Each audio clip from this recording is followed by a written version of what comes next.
जय श्री कृष्णा। आइए सुनते हैं वैशाख मास महात्म्य का 18वां अध्याय। व्याध ने कहा, हे मुनि, आपने मुझ धर्म पर वास्तव में बड़ी कृपा की है। अब आप दया करके मुझे ऐसा उपदेश करें जिसे मेरी दुष्ट बुद्धि का नाश हो।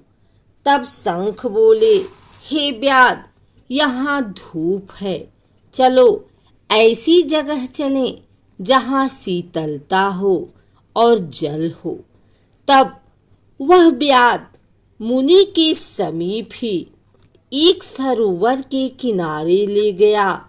उस सरोवर में बगुला, राजहंस आदि जलजीव क्रीड़ा कर रहे थे तथा कुमुदिनी आदि पुष्प शोभायमान थे।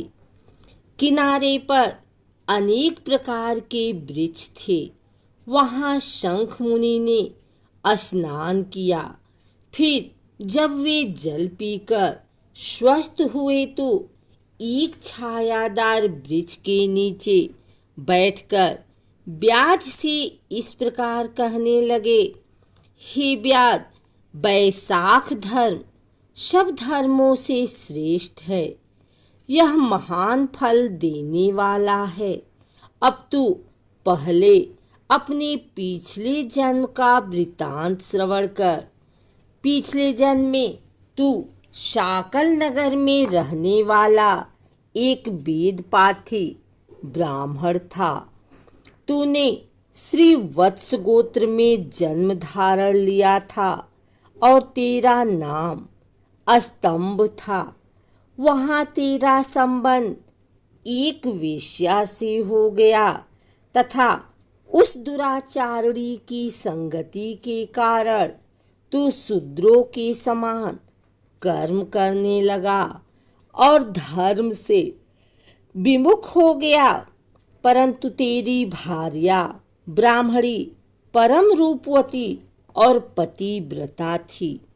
वह धर्म का पालन करने हेतु तेरी और उस वेश्या की सेवा भी करती थी। वह तुम दोनों की आज्ञा का पालन करने में लगी रहती थी।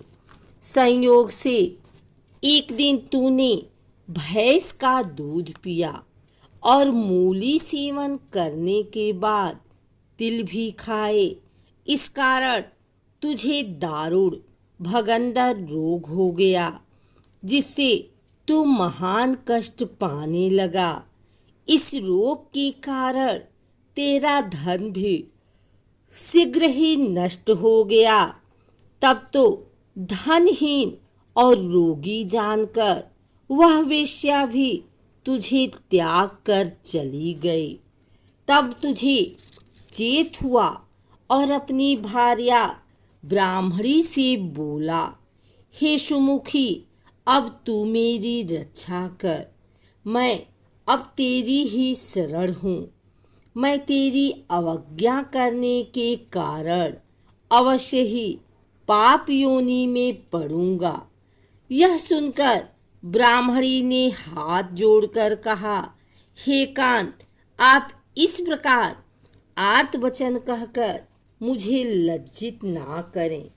मुझे ही पूर्व जन्म में पाप किए थे, जिनके कारण मुझे यह कष्ट भोगना पड़ा है। आप निश्चिंत रहें, मेरे रहते आपको कोई कष्ट नहीं होगा। ऐसा कहकर उस सती ने अपने पिता के घर से धन मंगाया और उसके द्वारा तेरा पालन करने लगी। उससे बड़ी सतर्कता से तेरी सेवा की और तेरे रोगी शरीर को स्वस्थ करने के लिए प्रत्येक क्षण भगवान श्री हरि का स्मरण करती रही। वह गणेश, चंडी तथा शनैश्चर आदि सभी देवताओं की प्रसन्नता के लिए व्रत और दान करती थी। संयोग से एक दिन देवल नामक ऋषि बैसाख की गर्मी से विकल होकर तेरे घर आए। उस पुण्यशिला ने मुनि की सेवा की। उनका चरणामृत तेरे ऊपर छिड़का और मुनि को शीतल जल पिलाकर शांत किया। तदुपरांत वे मुनिराज आशीर्वाद देते हुए चले गए। इस घटना के कुछ दिन बाद तुझे सन्निपात हुआ। एक समय औषधि पिलाते समय तूने अपनी भार्या की अंगुली काट ली। तू हर समय उस बेश्या का ही ध्यान लगाते थे और उसी की स्थिति में तेरी मृत्यु भी हो गई। तब उस सती नारी ने अपना कंकड़ बेचकर तेरी चिता सजाई और तेरे शव के साथ ही वह स्वयं भी सती हो गई। अपने पुण्यों के प्रभाव से तेरी भार्या तो भगवान विष्णु के लोक को चली गई, परंतु अंत समय तक बेश्या की प्रीति के कारण तुझे इस जन्म में व्याध योनि प्राप्त हुई है। तुझे हिंसा प्यारी है। तेरा चित्त भी सदा ही उद्वेग के वशीभूत रहता है, परंतु चूंकि तेरी भार्या ने देवल ऋषि का चरणोदक तेरे शरीर पर छिड़का था और तेरी आज्ञा लेकर ही उनको शीतल जल पीने को दिया था, अतः उसके पुण्य से ही तेरी बुद्धि में धर्म के प्रति यह आस्था उत्पन्न हो सकी है तथा उत्तम बुद्धि के कारण ही तूने सुखों के हेतु धर्म को पूछा है।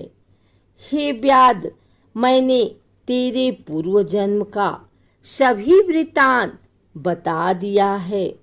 अब तू जो और पूछना चाहे सो पूछ ले। तेरा मन भी अब शुद्ध हो गया है। तेरा कल्याण हो।